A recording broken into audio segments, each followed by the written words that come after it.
यानंतरची बातमी आहे ती राज्याच्या राजकीय वर्तुळातून ठाकरे गटाचे नेते अनिल परब यांनी गृहराज्यमंत्री योगेश कदम यांच्या राजीनाम्याची मागणी केली। यासाठी त्यांनी आज मुख्यमंत्र्यांची भेट घेऊन डान्स बार प्रकरणातील सर्व पुरावे दिले। गृहराज्यमंत्र्यांच्या मातोश्रीच्या नावाने डान्स बार सुरू असून त्यांनी अवैध वाळूचा उपसाही केलाय।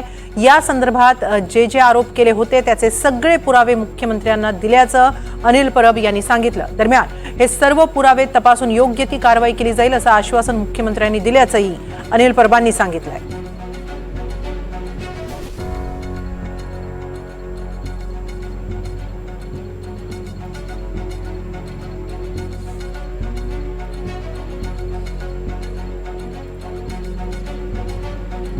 बारच्या संदर्भातली सगळी माहिती, डान्स बारचे कुठले कुठले कायदे, dance bar prohibitory act, duties and liabilities या सगळ्याची व्यवस्थेत मांडणी करून परिवहन खात्याचा एक अधिकारी त्याचा युनिफॉर्म घालून त्याचा ड्रायव्हर रस्त्यावरती ई चलान मशीन घेऊन वसुली करतोय याचं व्हिडिओ फुटेज, असे जे आरोप मी त्या दिवशी केले होते त्या सगळ्या आरोपांची आज पुरावे मी मुख्यमंत्र्यांच्या हाती दिलेले आहेत आणि मुख्यमंत्र्यांकडे ही मागणी केलेली आहे की माझे दिलेले पुरावे तपासून घेऊन त्यांनी गृहराज्यमंत्री योगेश कदम यांच्यावरती योग्य ती कारवाई करावी।